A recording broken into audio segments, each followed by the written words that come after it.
Bom dia, amigos. Vamos fazer a prece. Pai nosso que estais nos céus, santificado seja o vosso nome. Venha a nós o vosso reino e seja feita a vossa vontade, assim na terra como no céu. O pão de cada dia nos dai hoje, Senhor, e perdoa as nossas dívidas, assim como nós perdoamos os nossos devedores. Não nos deixe cair em tentação e livra-nos de todo o mal. Senhor Jesus, nosso mestre, nosso amigo, muito obrigado por mais essa manhã, por mais essa oportunidade de estarmos aqui realizando o nosso encontro da Escola de Moral Cristã no Centro Espírita Meimei.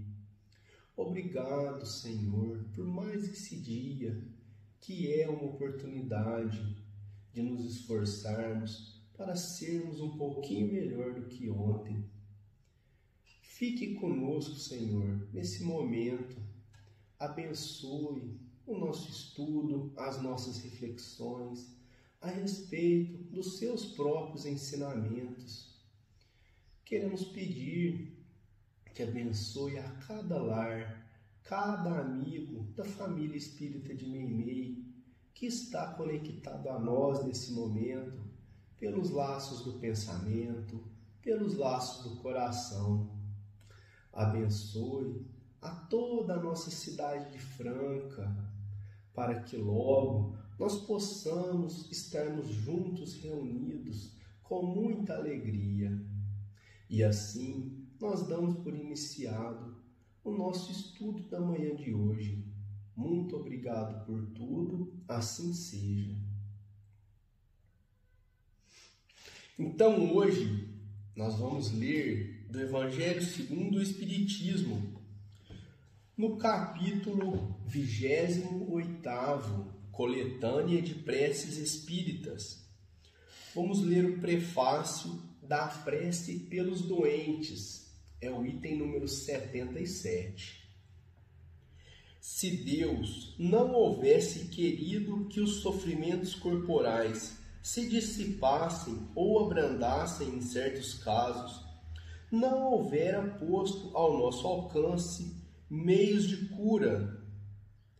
A esse respeito, a sua solicitude, em conformidade com o instinto de conservação, indica que é dever nosso procurar esses meios e aplicá-los. A par da medicação ordinária elaborada pela ciência, o magnetismo nos dá a conhecer o poder da ação fluídica e o Espiritismo nos revela outra força poderosa na mediunidade curadora e a influência da prece. Então hoje nós vamos ficar só com esse trechinho, né? Na verdade eu não li todo o prefácio dessa prece, né? Tem mais um parágrafo que vinha antes, mas eu acho que para nossas considerações de hoje, esse trecho está suficiente. Então aqui, Allan Kardec vem falar para a gente que Deus quer sim acabar com as doenças, quer que a gente melhore, quer que a gente busque os remédios, todos os recursos disponíveis ao nosso alcance para melhora, né, quando a gente está doente, seja para prevenção, igual a gente está vivendo, né, as vacinas. Isso tudo é recurso que Deus trouxe para nós. E, além disso, né, além de todas as descobertas dos pesquisadores, da ciência, o magnetismo também revela a ação dos fluidos, que os fluidos têm uma ação muito intensa, né, muito interessante nos nossos organismos. E o Espiritismo nos esclarece ainda que existe a mediunidade curadora, né, a transmissão desses fluidos através de alguém, né, e também a ação da prece, que que a prece também é um meio de autocura, né? Quantas vezes a gente não está doente, talvez uma dor de cabeça, a gente acalma, ouve uma música gostosa, né, que é uma música clássica, faz a prece e aí parece que abranda, às vezes até sara, né, a nossa dor de cabeça ou qualquer outro problema. Então esses são recursos valiosíssimos, né, e poderosíssimos à nossa disposição. E nós escolhemos esse trecho porque no livro Os Mensageiros, né, que nós estamos estudando, tem um caso muito interessante de recursos curadores. Eu já não vou adiantar, né, para vocês, mas nós já vamos entrar na história e logo vai chegar essa parte. Então, André Luiz, Vicente e Aniceto, eles estavam lá naquele posto de socorro, na colônia, um posto de socorro ligado à colônia Nosso Lar, né, que ficava lá no umbral. Eles haviam sido recebidos por Alfredo Ismalha e eles estavam ali conversando, né? Eles já haviam falado que naquela região iria ter uma grande tempestade magnética. E então, Alfredo, né, que era ali o anfitrião, que estava recebendo os visitantes, ele falou assim para Aniceto: olha, eu acho que seria conveniente que vocês ficassem, passassem a noite aqui conosco, porque está vindo aí essa tempestade. E o Aniceto pensou um pouquinho, né, e falou assim: mas os aprendizes, né, André Luiz e Vicente, eles precisam trabalhar, a gente tem muitas tarefas para executar na crosta terrestre. E aí o Alfredo falou assim: mas não seja por isso, né? Se eles precisam trabalhar, podem trabalhar conosco aqui hoje. Aonde tem o trabalhador interessado, não falta o serviço. Hoje mesmo a gente vai atender os irmãos, né, com a prece. E eles podem participar, pode ter certeza que tem muito trabalho e tem muita coisa a ser observada. Então, Aniceto gostou da ideia, né, deles participarem da prece, concordou, e Ismalha falou assim: então, e a gente já está quase na hora. E ela chamou ali, né, uma trabalhadora e falou assim: a gente vai precisar de mais técnicos do sopro, porque a nossa quantidade de doentes aumentou. E aí André Luiz achou interessante, né? Falou: técnicos do sopro, o que seria isso? E é agora que a história do livro Os Mensageiros se encaixa nessa lição do Evangelho. E eles explicaram que essa técnica do sopro nada mais é do que uma terapia fluídica, onde a pessoa que vai aplicar a terapia assopra o doente. Então, André Luiz ficou muito interessado e quis saber mais a respeito.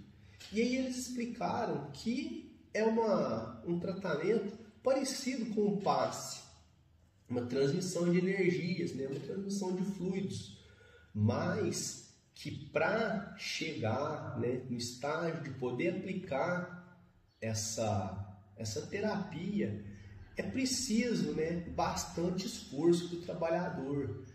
Precisa ter o organismo saudável, precisa ter a mente, né, alinhada com o bem, né, e também as mãos operarem sempre no bem. E aí Aniceto e Alfredo explicaram, né, para André Luiz e Vicente que inclusive os encarnados podem, né, fazer uso dessa terapia através do sopro. Mas também é preciso seguir esses preceitos, né? E no nosso caso, né, dos encarnados, eles também citaram que é preciso ter o estômago saudável e esforçar sempre, né, para manter a mente e o coração alinhados ao bem. E então, Aniceto explicou ainda um pouco mais, né, que André Luiz ficou em Nosso Lar muito ligado ao trabalho nas câmaras de retificação, mas que na colônia Nosso Lar também tem um vasto departamento que se dedica a esse trabalho. E aí eles estavam explicando, né, comentando a respeito dessa terapia. E aí Ismael disse que já estava na hora, que eles deveriam se dirigir, né, ao local em que eles iriam trabalhar. E lembrando que aquele posto de socorro, ele era, a edificação, né, era no formato de um grande castelo. E quando eles saíram do interior, André Luiz descreve, né, que ali ele pôde ter uma visão mais ampla de tudo, né, os muros muito altos, as torres. E ele percebeu ali, né, alguns aparatos, né, de defesa. E aí ele achou até um pouco estranho, né? Tinha ali uma torre de vigia, uma torre de comunicação. Ele olhou assim do lado de fora, né? Ele viu barreiras. E nos muros parece que haviam algumas máquinas instaladas semelhantes a armas. E aí ele achou, né, estranho. Falou assim, nossa, mas será que precisa disso aqui? Mas ele olhou assim, no alto de uma torre havia uma bandeira branca simbolizando a paz. E só de olhar aquela bandeira, né, estremecendo ao vento, ele já sentia ali uma certa paz. Mas Alfredo, percebendo, né, que ele e Vicente, que ainda eram aprendizes, estavam estranhando, ele veio ao encontro, né, para explicar. Ele disse, a gente percebe que muitos visitantes, né, quando se deparam com as nossas fortificações, eles sentem igual vocês, né? Ficam espantados, curiosos. E ele explicou que eles estavam ali no meio do umbral. E ali haviam grandes organizações de espíritos realmente ligados ao mal, que por vezes tentavam até dominar o local, assaltar, né, o castelo. E eles precisavam sim de ter as defesas. E André Luiz perguntou, nossa, mas e aquelas armas, né? Elas funcionam, vocês usam, né? E ele disse, claro, né? Como não? Mas nós não temos os projéteis de metal, como os encarnados. Nós utilizamos de projéteis elétricos. E olha que interessante. E aí André Luiz perguntou, mas como que funciona? Aí ele falou assim, eles assustam terrivelmente e sempre quando eles são usados, eles demonstram que a nossa defesa é mais forte do que a ofensiva deles. Então, é uma demonstração, né, de força, que não adianta o mal tentar invadir, porque eles estão bem fortificados na defesa. E aí André Luiz falou, mas eles só assustam, né, ainda que saber um pouco mais sobre esses projéteis, como é que funciona. Aí ele falou, eles também podem dar a sensação até de morte na pessoa, no caso, no espírito que for atingido. E aí André Luiz ficou mais espantado ainda, né? Aí ele falou, a Aniceto explicou assim, que eles no caso, como espíritos, né, já estão desencarnados, eles não têm mais o corpo físico, então não tem como morrer. Mas é preciso desencarnar também os pensamentos. Ele usou meio que uma linguagem figurada, que a gente, refletindo um pouquinho, né, a gente entende o que seria desencarnar esses pensamentos. É desmaterializar, desligar um pouco do que é material, desligar um pouco do plano físico. E talvez esses projéteis elétricos fariam um efeito semelhante em algum espírito atingido. Talvez ao despertar ele estaria mais propenso a ser acolhido pelo bem. E aí ele termina as explicações contando uma antiga lenda, acho que hindu, se eu não estiver enganado. Está lá no livro Os Mensageiros, acredito que capítulo 20, capítulo 20, quem quiser pode conferir. Ele diz assim que havia um local no campo onde tinha uma serpente muito brava que atacava e o veneno dela era muito forte e todo mundo tinha medo de passar por ali. Todo mundo, ninguém passava. Até que um dia um sábio decidiu ir visitar essa serpente e foi. Diz ali no livro dos Mensageiros que ele foi confiando mais em Deus do que nele mesmo. Ou seja, ele tinha fé. E chegou lá, ele se deparou então com a cobra. E quando ela ia atacar, ele olhou para ela com aquele olhar de bondade, mas também de firmeza, de ternura. E disse: minha irmã, a razão diz que não devemos praticar o mal. E aquela palavra, né, junto com a força moral daquele sábio, fez com que aquela cobra se modificasse. E ela começou a pensar, começou a refletir e desejou então ser boa dali para frente.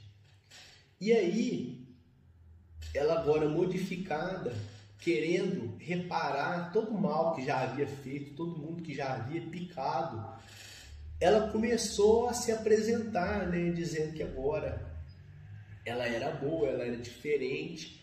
E quando as pessoas percebiam que ela realmente havia mudado, o que aconteceu? Ela começou a ser maltratada.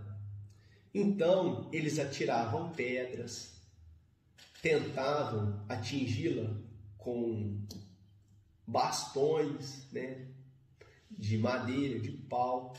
E aí ela começou a sofrer muito com isso.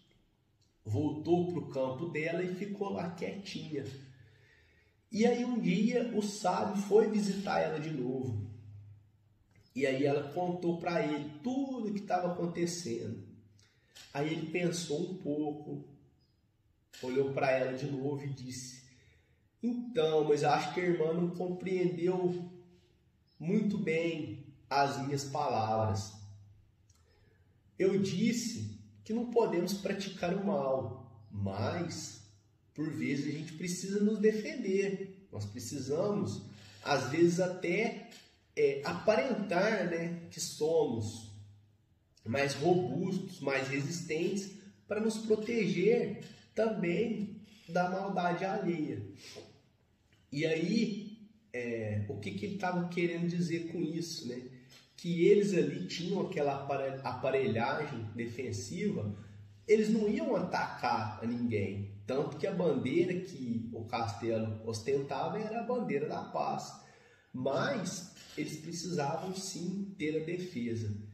E aí ele disse: então eu acho, né, que essa explicação da lenda dispensa mais comentários. E assim eles encerram esse capítulo 20º. E na semana que vem, nosso amigo José Luiz vai trazer para nós mais um trechinho do livro Os Mensageiros. Muito obrigado pela atenção e a gente deseja a todos um ótimo domingo, uma ótima semana de muito trabalho, muito aprendizado, muita produtividade. Até mais, tchau, tchau.